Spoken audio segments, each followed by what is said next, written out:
We are waiting for a long time to hear the keynote address from one of the major thought leaders in the world of advertising and publicity. The Publicis Group owned advertising major, BBH India's Chief Executive Officer and Managing Partner is here, Subhas Kamath. Let us hear it loud and clear for Subhas, who is here. And may we request you, Subhas, to kindly come up on stage while we see a brief audiovisual on Subhas Kamath.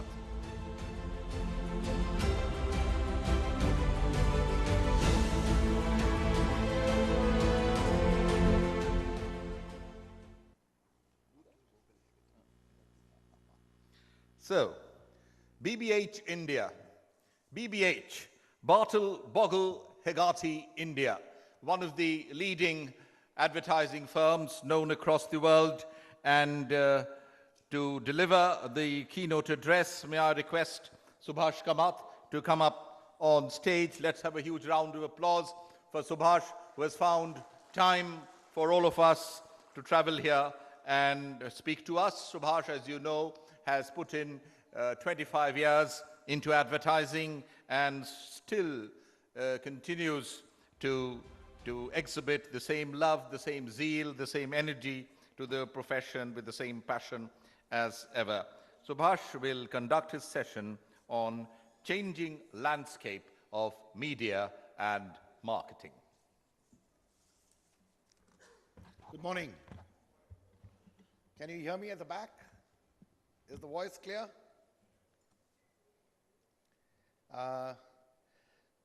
Thank you so much for all coming on a Monday morning to listen to me. It's always a pleasure for me to come back to Kolkata, a city where I grew up. But the topic was a very daunting one. The changing landscape of media and marketing is such a broad, large, deep topic that doing justice to it in a keynote address of 30 minutes or 40 minutes is going to be a tough one. A few years ago, I had invited my global creative chairman, Sir John Hegarty, as a speaker at Goa Fest, which is our advertising festival. And I still remember the words he used to start his address. And a whole lot of youngsters, some 2,000 of them. And he said, "I come from a generation when water was free and people paid for music." And I thought that was a very, very, very deep philosophical point, because things have changed so drastically over the last 15 years, over the last 100 years.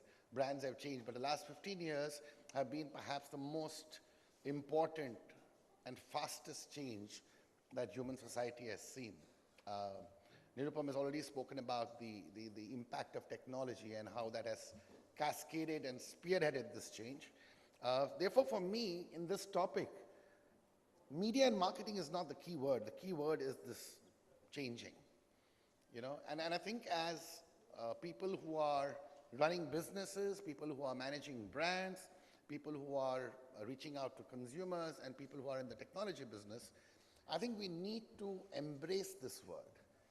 Now, as human beings, we are usually resistant to change.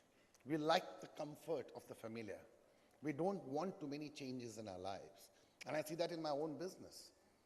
I still have a lot of creative people whom I meet who are still extremely comfortable by writing that lovely television script. But you put them into a situation where they have to think of a digital or a social media idea, and they feel very daunting. Technology has always been something that divides people into two. There are technology optimists and there are technology pessimists. I myself am a technology pessimist. I'll wait for 20 people to buy a particular phone and a particular device and then I'll go and ask 20 questions and then I'll buy it. But there are people who embrace technology right from the go. And a lot of youngsters today, and I think the anecdote that Nirupam spoke about, they are far more technology optimistic.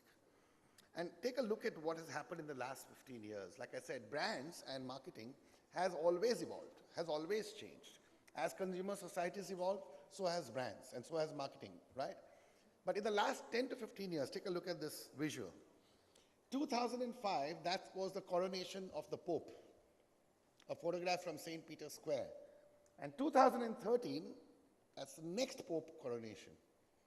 In the first one, you see there's one camera out there on the bottom right. Take a look at what's happening now. This whole instancy of technology. You take a photograph, you share it with 1 million people instantly. And that's what this change has been. People are no longer going to wait and depend for the next day's newspaper to read what happened at the event. They want to know it now. They want to know it instantly. Of course, it has its merits and its demerits, but that's the way this world is evolving. Now, like I said, for a lot of people, this pace of change can be rather overwhelming. Yeah, I have spent 30 years in this business. By the way, I need to correct that profile of mine. It still says 25, but yeah, this is my 30th year in this business of brands. And I'm not standing here to speak as some great brand guru or brand futurist who can tell you what the future is going to look like. No, I don't know. I feel like a student again after 30 years, and to me, that's what the exciting part is. There are people half my age in my company who can teach me a thing or two about this whole digital world, and I lean on them heavily, you know. A lot of people, the pace of change can be very, very overwhelming. And this has given rise to very hot debates across the industry, across the world. Everywhere you go now, people are debating old versus new, broadcast versus interactive. Just yesterday, in someplace else, I heard a young guy tell me TV is dead. TV is dead, dude. That's what he said. Yeah? Reach versus relationship, TV versus web, technology versus emotion.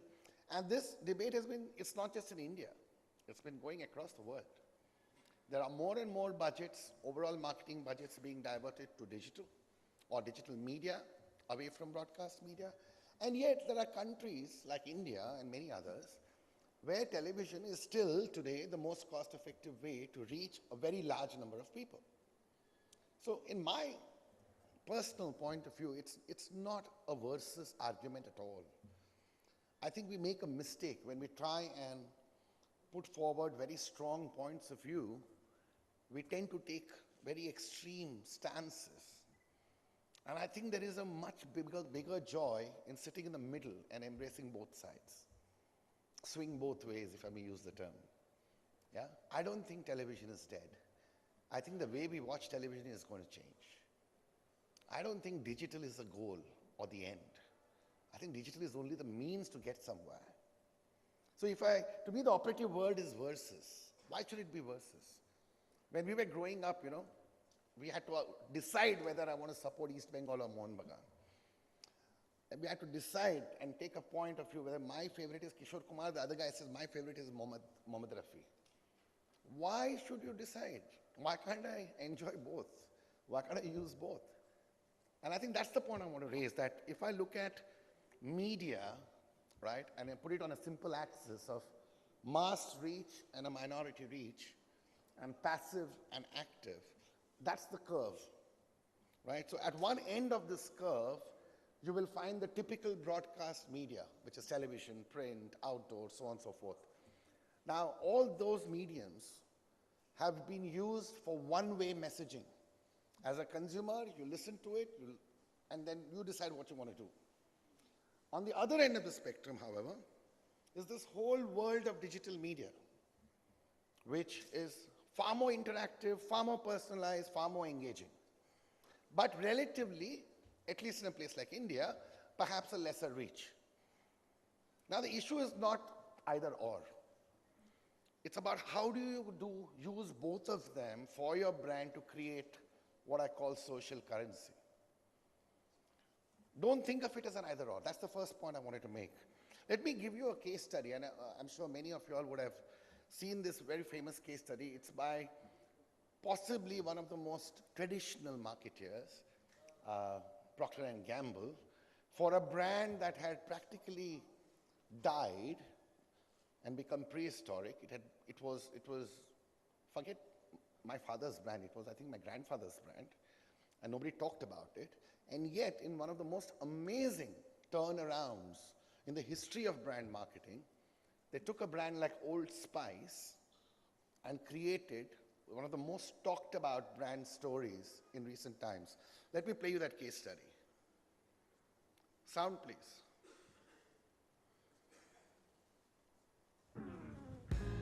With women making more than half of all body wash purchases, our challenge was to get women to choose Old Spice for their guys.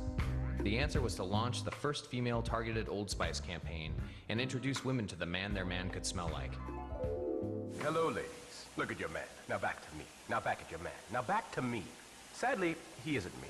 But if he stopped using lady-scented body wash and switched to Old Spice, he could smell like he's me. Launched online Super Bowl weekend and on television shortly thereafter, the man your man could smell like quickly became a phenomenon. In the first 3 months of 2010, the brand captured 75% of all conversations in the category, with over half of this buzz generated by women. I love that commercial so much, I'm about to buy me some Old Spice. There are very few commercials that are that special that people really pay attention to. To keep the momentum going, more TV commercials as well as a print campaign were created. Swan dive into the best night of your life. But how could the man your man could smell like have a conversation with his fans on a more intimate, personal level? You tell me. The answer? Have the man your man could smell like post custom video responses to the comments his fans were leaving on YouTube, Facebook, and Twitter. In 2.5 days, we filmed 186 video responses to fans. Alyssa Milano tweets. Tori asks on Facebook, Dear Huffington Post, 12755JDH commented, I love these commercials. And I love you, 12755JDH. And I've renamed my kingdom Elenopia. Oh, hello, dangerous prairie wolf. No, I can't go hunting with you today. I'm talking to the internet. My body is 98% muscle, and muscles can't get sick. Underwater dental hygienistry. I then whip him with his own shirt until death. This voicemail is now diamonds. On day one, the response campaign received 5.9 million YouTube views. 1 week post-launch, it had been seen more than 40 million times. And Old Spice became the #1 all-time most viewed branded channel on YouTube. Altogether, the full integrated campaign has generated more than 1.8 billion impressions for the brand. Most importantly, the campaign has doubled sales of Old Spice body wash, cementing Old Spice as the #1 brand of body wash for men.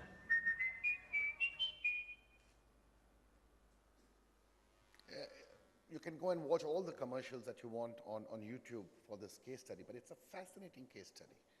It's humorous, it's cool, it's young, and it made a fuddy-duddy brand sell like that. But if you look at that case study, they didn't decide to do either or. They just used both. They used television to drive traffic back to the internet. They used internet to drive traffic back to television. They used print, they used posters, they used everything. And that's why they created that social currency when a brand like this, a forgotten brand, was talked about so many times. The exception, I would say, to that curve that I'd drawn about reach versus engagement, and I think India is perhaps one of the better case studies for that, is mobile. I think mobile is the new mass media. Mobile can give you both the engagement and the reach. The last numbers I saw somewhere for smartphones or internet-friendly phones in India was in hundreds of millions, and perhaps the fastest growing segment. Yeah, in a market or country penetration of almost 80% penetration of mobile phones. I think we have about 800 million total mobile phones, and smartphones are growing already at some 300 million and growing fast. And with more Chinese brands coming in, the price of smartphones are coming down. You don't have to wait for your Apple to afford an Apple iPhone. Today people are accessing the internet and looking at their mobile as the primary device for all their entertainment needs. I'll tell you an anecdote. It just happened about a few years ago. I had a lot of international visitors from Unilever Global, London, US, etc. And they had come for a conference on Vaseline in India. And as part of the conference, they also wanted to meet Indian consumers. So we were all divided into groups. So I took one group of people to meet people who use Vaseline Now, Vaseline is not a premium product, it's a mass popular product. So even in the smallest of households, you can buy that old Vaseline petroleum jelly, which is used for skin. So decided to take them, of course, in Bombay, not in the rural areas, but decided to take them to some very, very SECD kind of households where there were girls who were using Vaseline. And so we went and met. This girl lives with her parents and her elder brother in a one-room shanty in one of the slums of Bombay. One-room shanty. It says one room and a kitchen, all right? And in one room there is a small black and white television there, or a small television. So we were sitting and chatting with this girl, and I asked her, what are you interested in? You know, what? She says, I'm studying for medical. I'm studying for a medical college, but what I love are Hindi films. So I said, wow, you like Hindi films, so who's your favorite actor? You know, the typical, in a research, you kind of warm up the consumer with a little bit of small chat. And she has seen all the films of Salman Khan, all the films of Shah Rukh Khan, everything. So I asked her, where do you watch these films? Do you go to a cinema hall? She says, my parents don't allow me to go to the cinema hall. Only if they are going or my brother's going, can I go with them? So I said, how have you watched all these films? All the latest films she's watched. She took out her phone and showed it to me. It's an old, small Nokia phone with a little tiny screen like that. I said, you watch it on this? She says, yes. I said, how do you watch it on this? Her elder brother, on his way back from office, every day would stop by at a cyber cafe, download a movie of Salman or whoever, the latest movie, in little bits of half an hour each on a pen drive or that memory stick. Would come back and give it to his sister, because that one TV the mother or the father or somebody would be watching, she puts on her headphones and watches it on that small screen, and she watches a full movie over a week. Incredible, you know, because that is what she has in her hand, and that's the only thing she can reach out to. Now imagine people with smartphone access, now 4G and so on and so forth. This is the new mass media. This is going to be huge in the next 10 years. I know it, right? Because you're spending more time with your phone than you've ever spent in front of the television or your computer. I know myself, I answer most of my mails from my phone. I barely sit on my laptop unless I'm working on a deck. Right? Now, as a country, however, we still haven't learned how to use mobile effectively. We're still not thinking on how to use mobile as a very, very potent medium. There's a difference between what I call made for mobile versus seen for mobile. Even today, most of the content that is sent out for people to watch on mobile is made for the large screen. It's a big movie or a television program or a music video or something like that that's been shot to be watched on the large screen. And yet, most of that is being consumed on the small screen. I truly believe that it's time for us to think of production which is designed for viewing on the mobile. You need to frame the camera differently. You need to have less dependence on dialogues, because not everybody watches it with earphones. We should have more visual communication. The lighting is going to change. And I'm saying this because video is the big thing. And video is going to be the next big thing for the next many years. And yet we are not shooting for the phone. It has started in a few ways, right? But all of us in the business of creating content and communication, whether it's a television program, whether it's a movie, whatever we want to do, or an ad, we need to design it for the mobile first, and not design it for TV or a cinema screen, and then just send it to people on the mobile. And I believe that's going to change the way we use mobile. So that's the big point I wanted to raise. Think mobile first, more and more, because this is mass reach and personalized high engagement. It's not an either or. The other thing about, people talk about digital. I love this statement. That is Russell Davies, one of the great strategists, brand strategists in the world. And one of his presentations, I got this picture. He says the goal is not digital. The goal is the simplicity that digital can enable. And I thought this is a a beautiful, we sometimes tend to talk too much about digital being the end goal. Digital is only a way to get somewhere. You still need a strategy to know where you're going. Digital can only provide you the platform and make it easier and convenient for you to go. I remember, I think it was the chairman of Intel. He says technology is at its best when it's invisible. When I use my iPhone, I'm not thinking about the technology. I'm just looking at pressing one button and seeing a picture. You've got to make it as simple as that. And that's what digital is all about. How many of you know what this is? N is equal to 1. Any guesses? This is the holy grail of marketing, by the way. N is the number of people you can reach at any one point of time with your message.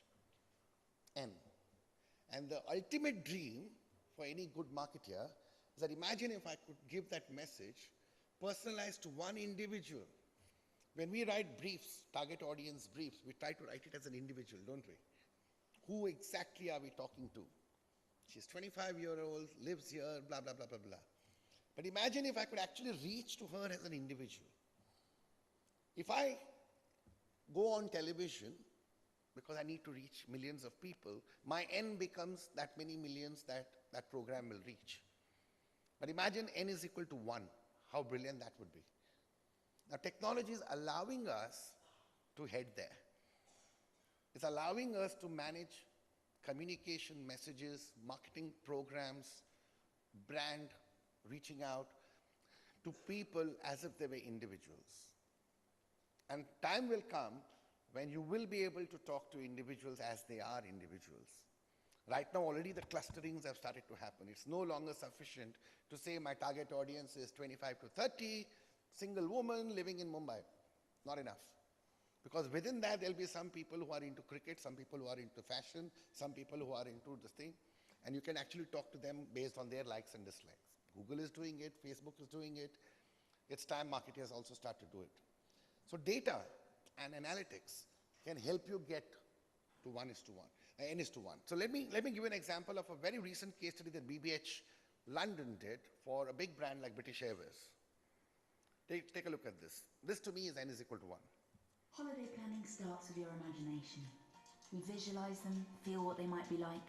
It's an emotional process, yet no one in the category treats it like that.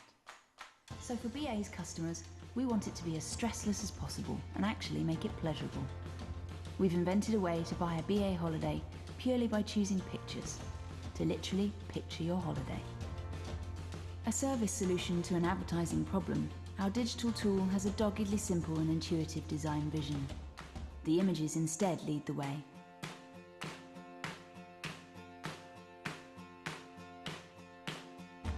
While you're enjoying exploring a world of images, the back end of Picture Your Holiday cleverly reads these choices and then serves up some holiday options to suit for you to explore,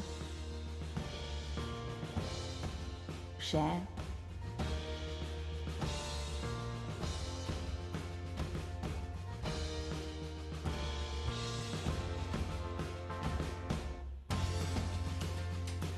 or book there and then.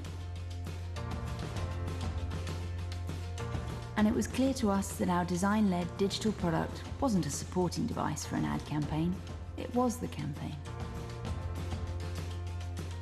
Performance figures from the tool's use are great, and consumer feedback equally so, with a barrage of tweets about how refreshing it is. And the cherry on top so far has been Picture Your Holiday gaining the highly prestigious Site of the Day award from the FWA.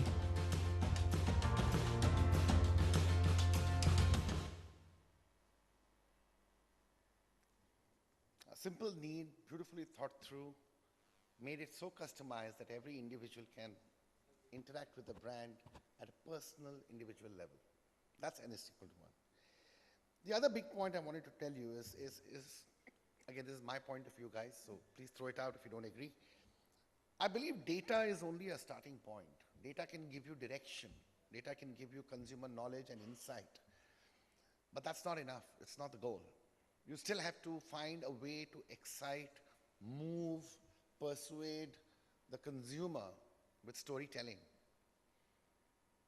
And a lot of times I see marketeers invest all their time and energy just arriving at the data point, but then after that don't quite know what to do with it. You know, and I think it's extremely critical to look at, that's just one part of it, okay? The performance metrics, etc. Let me give you an example of a Netflix program that has taken the world by storm. I'm sure many of you all would have seen The House of Cards. Do you know how The House of Cards became such a success? It was data and analytics that told them something about their consumers. They were talking to a very specific kind of viewers, modern, young, urban, living in the big cities of the US. And that data showed them that there were three things that these people tended to like more than everything else. One was they all were big fans of Kevin Spacey, one of their favorite actors. Second, they had an unusually large amount of viewing of David Fincher films. They liked him as a director. And third, they were interested in political dramas. Netflix took this data and then created the House of Cards. But that's the point I'm making, that data could not ensure the success of House of Cards.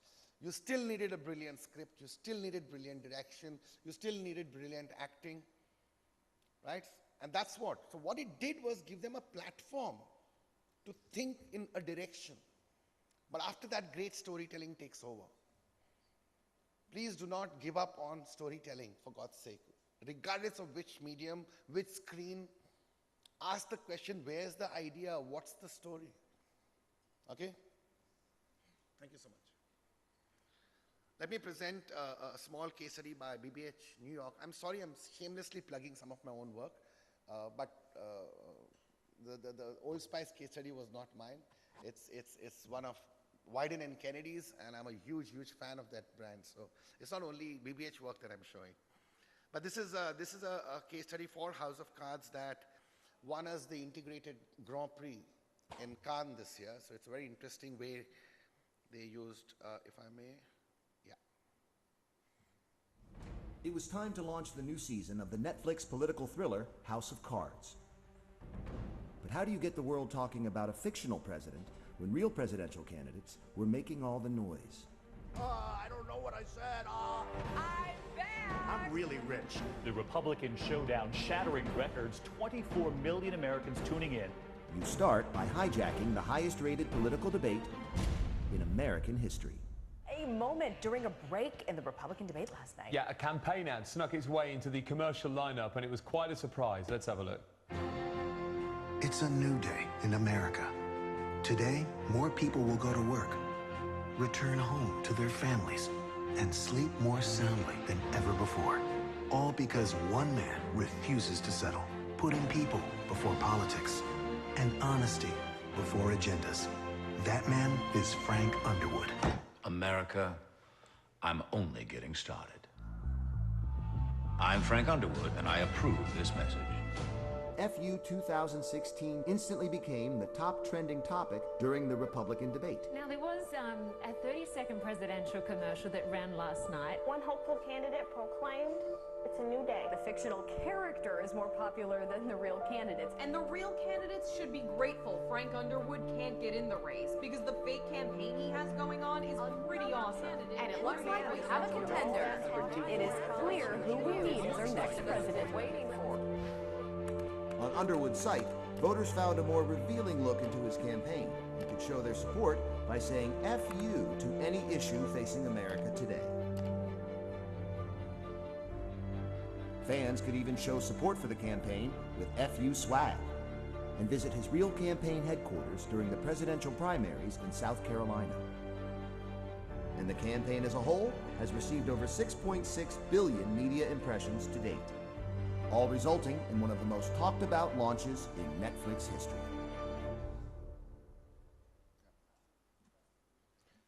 So while all this technology, digital revolution, etc. is happening, what's happening to the world of brands?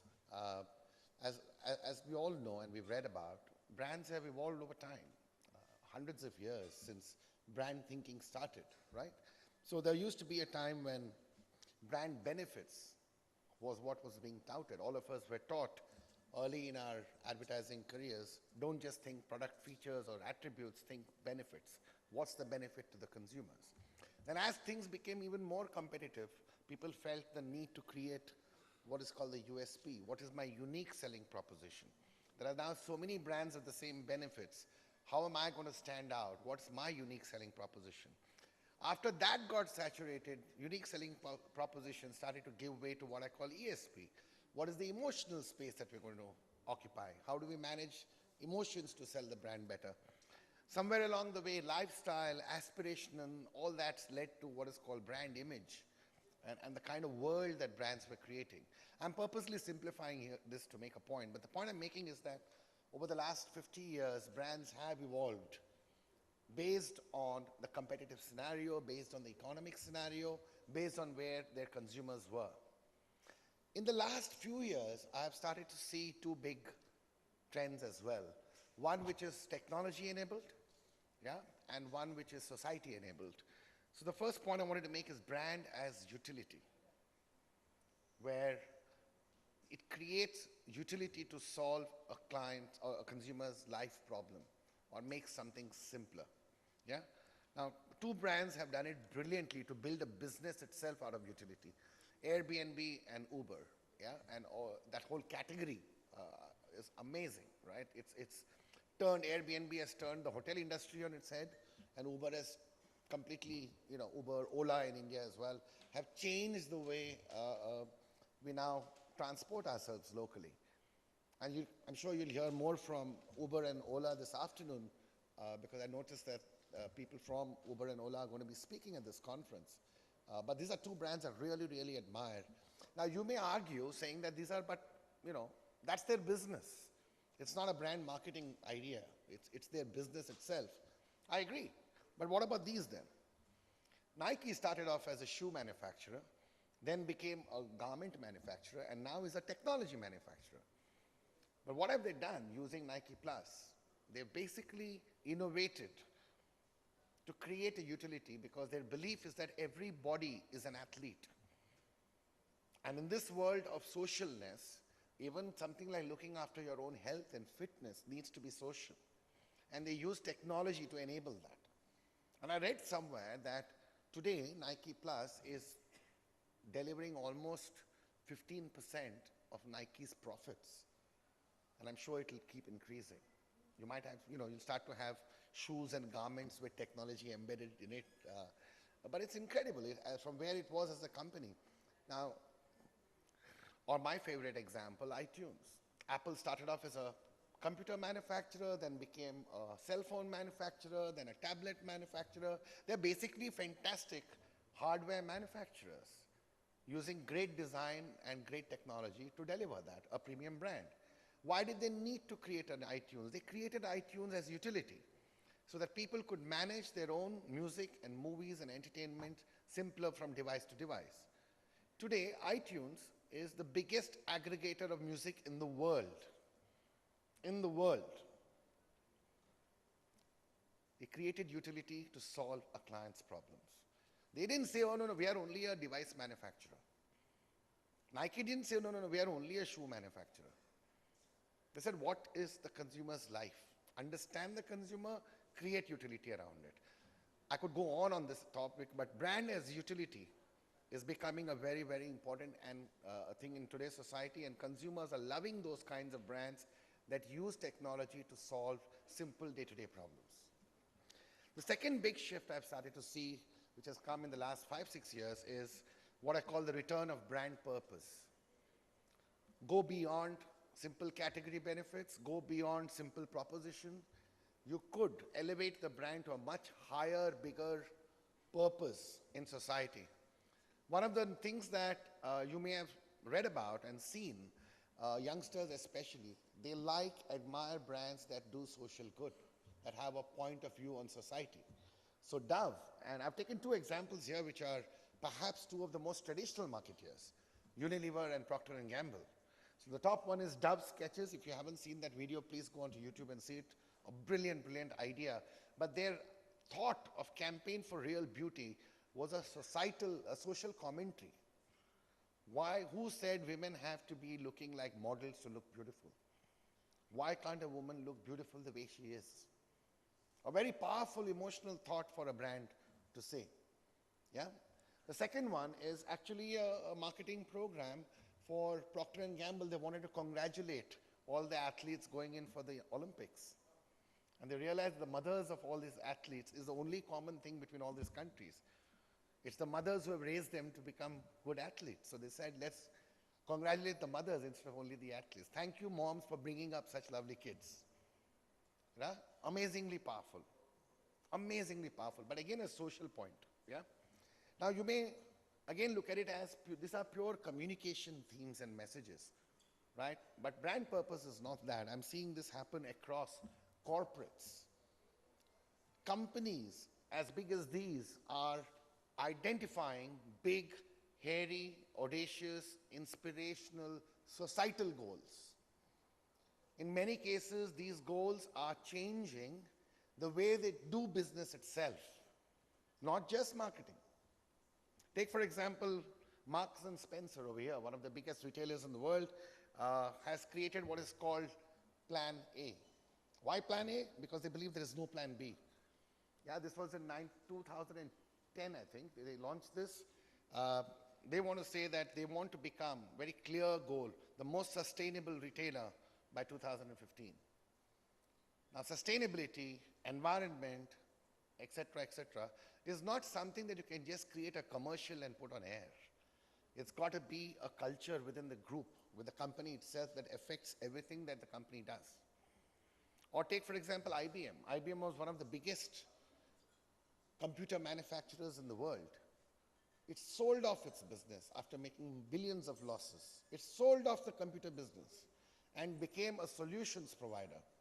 And here is their vision, solutions for a smarter planet. We believe in progress, that the application of intelligence, reason, and science can improve business, society, and human condition. And this is a societal goal. Or Unilever itself, when it launched the sustainability initiative, it said growth doesn't have to cost the earth. So Paul Polman has driven a very clear agenda for the 10-year plan that ends in 2020. Double business by 2020, cut environment impact by half. What I'm trying to tell you is the concept of brand purpose as therefore change the way they procure, change the way they look at ingredients, change the way they look at packaging, change the way they look at distribution, everything. It's a business philosophy. It's not just a marketing program. So this is another big trend that is happening. The last but big one is ROI. And as markets flatten, as things become more competitive and tough, return on investment of every paisa you put into marketing is becoming more and more the norm. Gone are the days when you expect clients and marketers to put in big budgets and wait for some brand to be built in a soft way over a period of time. People are now looking at zero-based budgeting. We will put in monies for the next quarter. Based on the success of that quarter, we decide how much money is to put in the next quarter, and so on and so forth. There are two components. It's a reality, but the fallout also is that this has also given way to a lot of tactics-oriented thinking and not strategy-oriented thinking. It is extremely critical you also have a strategy. Windy Manga of Unilever had a wonderful quote, I remember. He said, long-term is only a series of short-terms. So while you have short-term programs that will deliver sales, also keep in mind the long-term goal that you want your brand to take. And I'm afraid that while some smart marketers are doing that balance right, a lot of people are not. They're just thinking short-term. There's also another phrase which my boss uses, saying it's sales overnight, brand over time. So you do want sales, you do want returns immediately, and technology is also in the digital world giving you that analysis or enabling you to understand ROI much better. But for God's sake, don't lose sight of your longer term goals.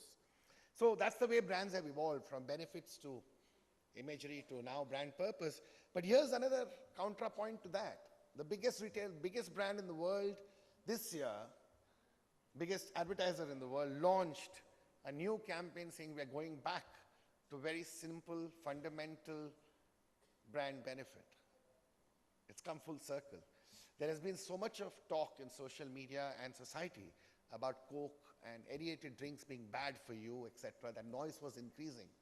And they said, you know, instead of selling things like open happiness and lovely esoteric concepts, let's go back fundamentally to what people drink us for. We quench thirst and we make them feel refreshed. Let's not promise anything else. And this year they've launched, almost like going back to 40 years, Taste the Feeling. So that'll be interesting to see where that goes. So a lot of changes are happening. And if you look at the world, if I were to conclude as a last point, change is inevitable. But the big point I'm trying to make to you all is, while things are changing, there are also things that always remain constant. I urge all of you all to think of that balance. So while things are changing, these are always going to remain constant necessities. The need to understand and think consumers will never change. It's never changed in the last 100 years.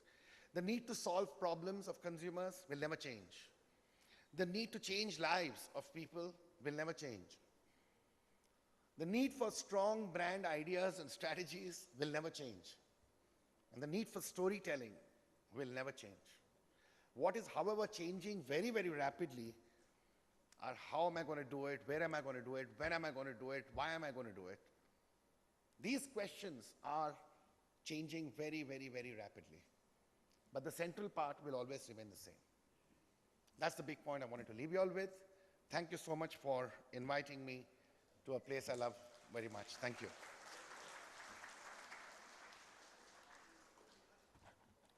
Do we have any time for questions, or should we move on?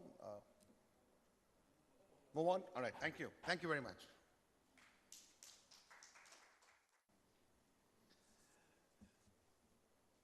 Subhas, Kamath, President and CEO of BBH India, thank you very much for such an illuminating presentation. I'm sure you must be having a few questions, but as you know, for paucity of time, we need to move on. We have a lot of speakers, and we have to complete everything by the close of the day. And I think Subhas will be here over lunch or over tea.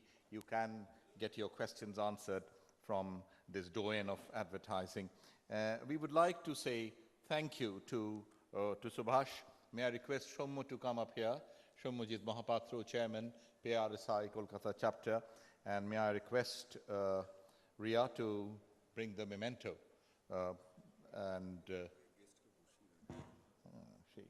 And may I request Subhas to kindly come once more on stage. We need to say thank you to you in our own way. And Shommujit Mahapatro will do the honors for us.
And our fashion partner is Turtle, so be more fashionable.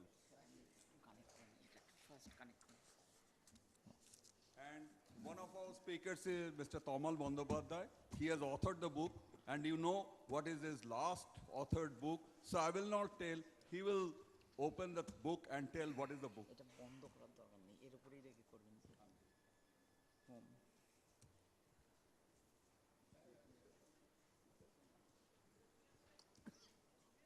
This is terribly embarrassing. I'm sorry about this.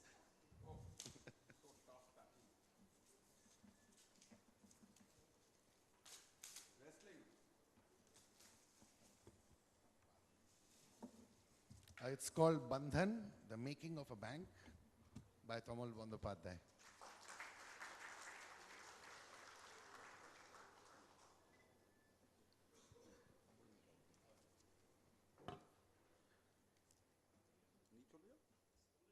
Subhas, Kamath, thank you very much.